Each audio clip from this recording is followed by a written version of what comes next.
Pricing your home wrong can cause your home to sit on the market for a month. And also it can cost you thousands and thousands of dollars. So in this video, I'm going to share with you the #1 mistake that sellers make and how do you avoid it. If you haven't met, I'm Tsai. I've been in the industry for almost 2 decades. Last year, our group sold around 1,000 properties, volume at around $1 billion. In the next few minutes, I'll share with you how do you actually price your property without making mistakes. The biggest mistakes that I see sellers make is pricing it too high. And I understand why. Sellers always wanted to sell high where buyers want to buy low. And understand the agent's perspective is that we also want to help the seller to sell high. And unfortunately, some agent will tell the seller what they want to hear. For instance, let's say the home is worth $1 million and the seller want 1.2. And then the agent, maybe because they don't have business or they don't have clients, and they will take whatever they can take just to build up their inventory. So they will tell the seller, yeah, we can sell for 1.2 or maybe even 1.3. And that way they can use that as a bait to talk to the other people in the area or even do open houses so that they can capture other buyers because they have a listing in that neighborhood now. And I obviously don't recommend that, and we don't want to do that because it's wasting the seller's time. And not just time, also money. And some agent would do that just to take it. And then later on, they will try to beat on the price week after week after week after week. So take it at 1.2 and then put it on the market for like a couple weeks and then tell them, it's too high, we need to lower it to 1.1, and then wait for a couple weeks or even like a month or two and say, it's too high, we gotta lower it to 1.08. It could due to a couple reasons. I mentioned one, it could be they just want to take listings. They don't have intention to sell your home. Or they are trying to just take your listing now and then be on the price. That's the second reason. Or it could be the third one. They don't have the courage to actually tell you the truth, which is very important. The way how we would like to help the seller, we believe this right thing, is to treat it like if it's our own property. If we know that the value is $1 million, if we list it too high, there could be a couple things that may happen. No one comes see the property and it sits on the market for a long time. And if it sits on the market for a long time, the buyer may think that there's something wrong with the home, or you may attract lowball offers. Listing too high, overall, it just, I would say it could create a downward spiral because you're listing too high and then you're trying to catch on with the market while your home stays on the market. And the days on the market gets longer, the buyer think there's issue. They come in and maybe life happened with the seller, so they become a little bit more desperate to sell the home because they've been on the market for a couple months now and they really need the money, and then they end up selling it for much lower than the market value. So definitely you don't want to list too high. And something that listing agents don't tell you, especially if they don't even show you the comparables when they list your home. I've heard that. I have spoke to seller where the home was on the market for a bit, didn't sell, and then we went to sit down with the seller, and then we talked to them like, how did you came up with this price?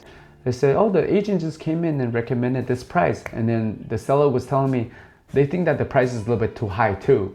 And so definitely look at the comparative market analysis and ask the agent, how did you came up with the price? Because let's say if you list your home at 1.2, where it should actually be worth $1 million. And if there are other active listings at around $1 million, a little bit above or lower, if you're the buyer, which one would you buy if it's a similar home, right?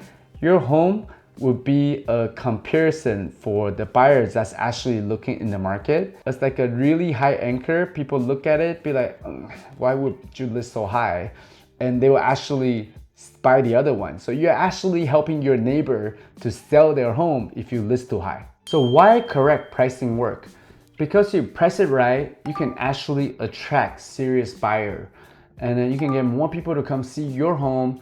It could create a buyer's frenzy. It could also create a multiple offer bidding war. And that's ultimately the ideal situation for the seller. Because if you are the seller, right, and then you have no offer, or let's just say you got one offer to negotiate with, then you guys are on an equal playing field, right? Like you want it this way, I want it that way.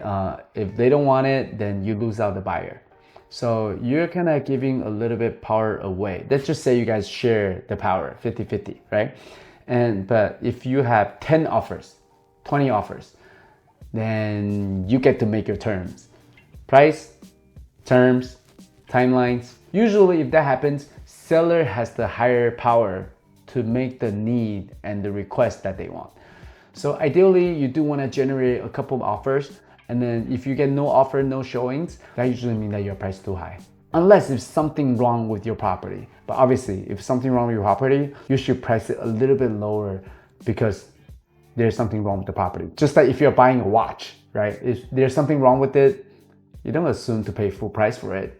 Right, so something to consider. So how do you nail the perfect listing price? There are a couple things that we typically look into. Number one, obviously looking at the comparative market analysis, seeing what's recently being sold within the past 3 months, sometimes 6 months or longer. Analyze the recent comparables in your neighborhood based on your house type. And obviously there are some properties that are much harder to do comparison, but that's why you need to have a professional real estate agent to help you analyze in the right way, especially the property's got an ADU, an addition, or it's a custom home, or there just isn't really similar comp in the area. That's why you need a professional real estate agent to help you analyze and find out the right number so that you don't overprice your property. So not only look at what's being sold, also look at what's pending and understand the situation with that pending transaction, and also look into your competition in the neighborhood. Obviously, if it's an apartment or a commercial property, we need to analyze it in a different way, which we need to calculate the cap rate, the NOI, etc. Which if you have that need, we can run that for you, no problem. But one thing that's also important is to factor the current market trend and also the buyer's demand. And this is where you need an agent that understands the macro economic and also the microeconomic to see where are the buyers buying based on the price point, absorption rate, and to expect how long it will take to price it right, and obviously do the action and the marketing needed to actually get your home sold. So again, definitely partner with the skilled, experienced agent that knows the area, knows the process, and knows how to negotiate and communicate with the other agent, obviously with you as well.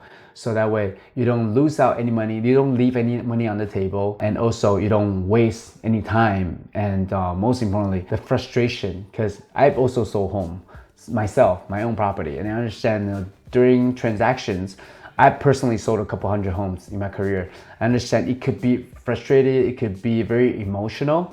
And so you wanna have somebody that understands what's going on and being able to communicate with you effectively. That way you make the best and educated decision for your situation. That way you can move on to the next chapter of your life, whether it's to exchange your property, to sell or buy, move out of state, or etc. So the bottom line is, price your property right to save you time, energy, and money. So if you're looking to sell your home in Southern California, reach out to us and we'll be able to analyze your situation and give you all of the options based on your need. That way, again, you can make the best decision for you. And if you haven't subscribed to the channel, please hit the subscribe button. It'll really help us out. And share it with your friend who is considering about selling their property. I'll see you in the next episode. Peace.